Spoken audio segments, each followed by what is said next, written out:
2. Little Lamb. As long as I can remember, I've known I was adopted. The exact moment my mom first shared this truth escapes me. Yet, vivid memories remain of her beaming face when visiting with friends, eagerly prompting, "Tell uncle and auntie where we got you." Her pride and joy shone brighter with each retelling. I'd first glance at my mom's face, focusing on her eyes and mouth, seeking permission to share my cherished tale. Mirroring her expression, I'd radiate joy, smiling ear to ear.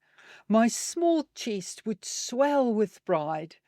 I was a chatty, outgoing, happy-go-lucky girl with a distinctive lisp and braided ponytail.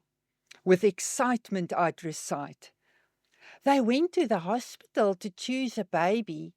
There were many babies and they could choose anyone, but they chose me because I was the prettiest." Then I'd eagerly wait for their reaction, which never disappointed.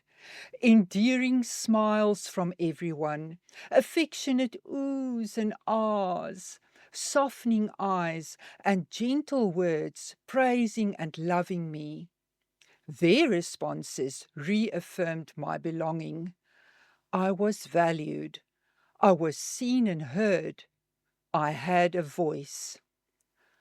After that, I would happily be shooed away again to go and play, because those days, in our late 60s South African home, children had to keep themselves busy away from the adult conversation.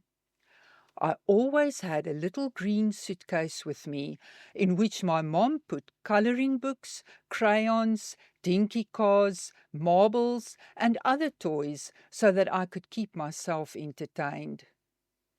Being called to tell my story confirmed that there was something very unique about me, setting me apart from other children my age. But I never dwelled on the shadow side of that feeling. I didn't resemble my mom and dad. Blonde hair and changing green-brown eyes, contrasting their dark locks and brown eyes. Comparing myself to friends' kids stirred an unexplainable, uneasy knot in my belly. Yet, life as little Elmarie remained carefree and wonderful. I arrived as their quote-unquote one and only little lamb after 8 years of marriage, fulfilling their elusive dream of parenthood. My dad served in the South African police force. My mom taught school. Soulmates.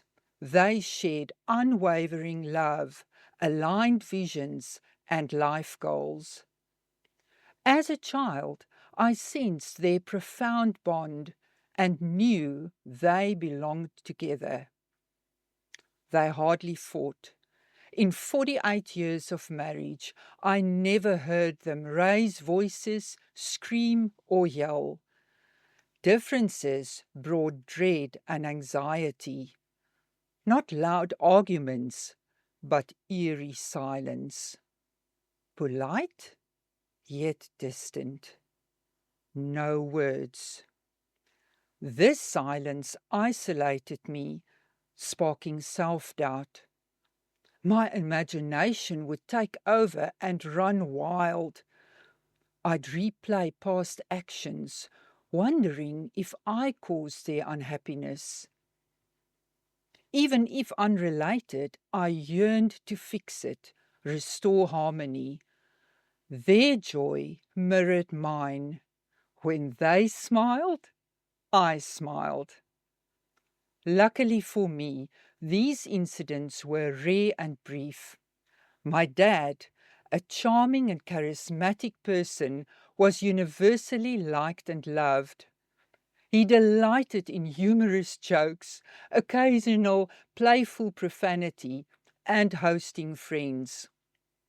Our home was a happy place, and I flourished. I adored dressing dolls, playing house, and conjuring imaginary friends. I changed my voice to create dialogues. Visiting friends, I'd observe aunts' gestures, tone, and energy, imagining their experiences.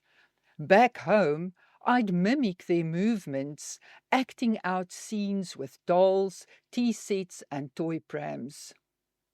Our adorable little tail wagger, Bonnie, suffered playful makeovers in my mom's petticoats, pram rides, and pretend play.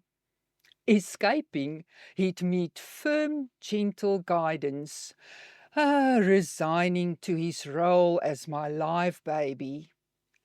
Frequent weddings and christenings brought parental joy, confirming their happy little girl.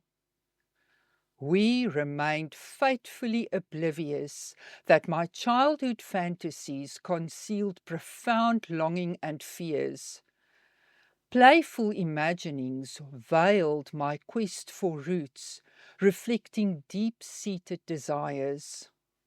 I longed for siblings, craved companionship. Fantasies filled hours, envisioning family trips over the Swartberg mountain pass to my aunt's Prince Albert farm. The rugged Oudtshoorn to Prince Albert dirt road, with dangerous zigzags, sparked imagination. My dad always let me honk, warning oncoming traffic near perilous cliffs and single-lane stretches. In fantasies, rounding corners revealed roadside blankets shielding tiny wrapped babies. We'd rescue, welcome, and cherish this little sister, fulfilling my dreams of sibling love and shared adventures. None of these visions, of course, ever came true. I was an only child, my mom and dad's little lamb, and that was it. End of story.